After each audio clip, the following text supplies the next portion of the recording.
Hey guys, ZeniMagnus101 here, and today I'm going to be reviewing the NECA 1994 Godzilla. Now, this is the version of Godzilla we see in the 1994 film Godzilla vs. Space Godzilla.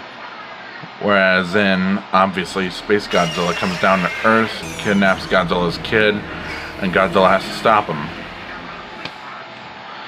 And this right here is pretty much the definitive Godzilla design. And if I'm correct, this figure was repainted as Burning Godzilla for the line. Which I guess the line might not last long because NECA wasn't able to get the license for Godzilla vs. Kong. And they're gonna wait, and I heard they're gonna wait till that merch is off the store shelves so they could sell Godzilla stuff again. By the way, did you know there was a scene where Godzilla's tail falls off in the movie? As for the packaging, come on, it's just the usual Godzilla packaging. And speaking of that packaging, this is actually the figure that was used for that packaging. Of course, this is the Bandai 1954 Godzilla. I think it's Playmates now that has the Godzilla license. Now they also have the license for the new movie coming out. You can see the paint job on this is really nice. You can see a nice subtle green throughout the whole figure. The toes are painted really clean too. Although there is a tiny bit of bleed on some spots. It's still alright. The painting on the hands here is really good. This one isn't as bad as SH Monster Art's quality control. And like the claws on the toes and the hands have this like really nice bluish greenish color to them. The spines also have a nice good painting effect on them too, at least for the start,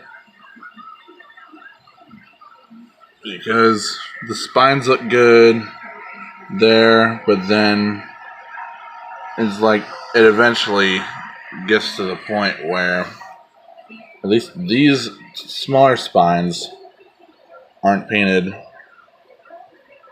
I guess there must be some reasoning behind that. If not, then they're just being lazy. The tail is pretty nice and good long size too. The head here, the head and neck are on a ball joint. Head moves down that far and up that far. The mouth can open and close. Head can rotate there, and it can rotate there also. I don't think I'd recommend it though. It's so tight that it might snap. And the tail does come disassembled out of the box, but I recommend using a hair dryer to heat that up. I wouldn't want to stick it in warm water because it might affect the paint. And the spines are soft. A soft, more flexible plastic, so they won't get in the way of waist articulation. See right there. It's pretty much an unlimited waist swivel on a ball joint. He can't really arc his back, but he can crunch a little bit. And you have a rotation at the arm. Arm moves out. You have a bicep swivel. Then a bend at the elbow, an elbow swivel, then a ball joint at the wrist, and he can open and close his hands. Legs can do a full 360.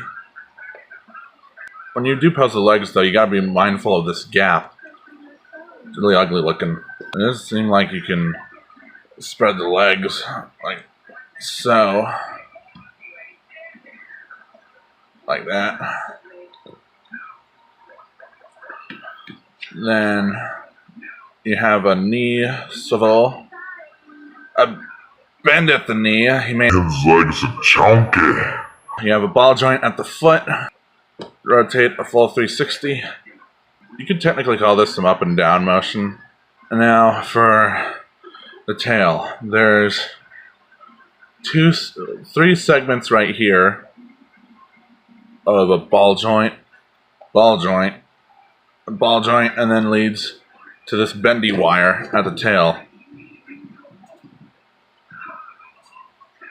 And like I said, this ball joint right here, that's what the tail connects to, and it doesn't look like it's a double ball joint. But yeah, there are instructions that come with this figure to heat up the tail in warm water, but I still recommend that you personally use a hairdryer. I just went ahead and plugged it on there because I'm a rebel.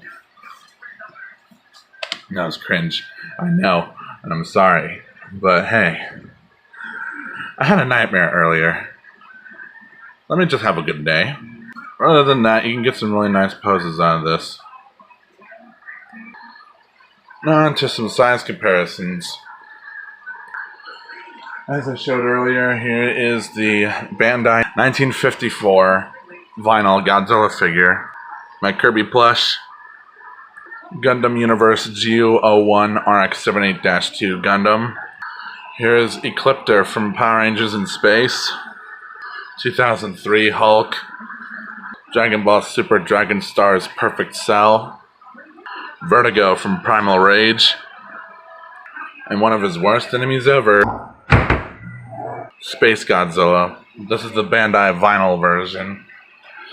And these two look alright together, but the NECA is noticeably taller. So anyway, that does it for this review of the NECA 1994 Godzilla. If you enjoyed this video, leave a like, give me a comment, let me know what you think. Subscribe. Check out my other channels, Zeta Games 101, Zetamation 101, and OtakumusDragon. Those, I know I haven't touched those channels in a while, but I've been mostly busy with this main channel. But I'm starting to upload on there a little more.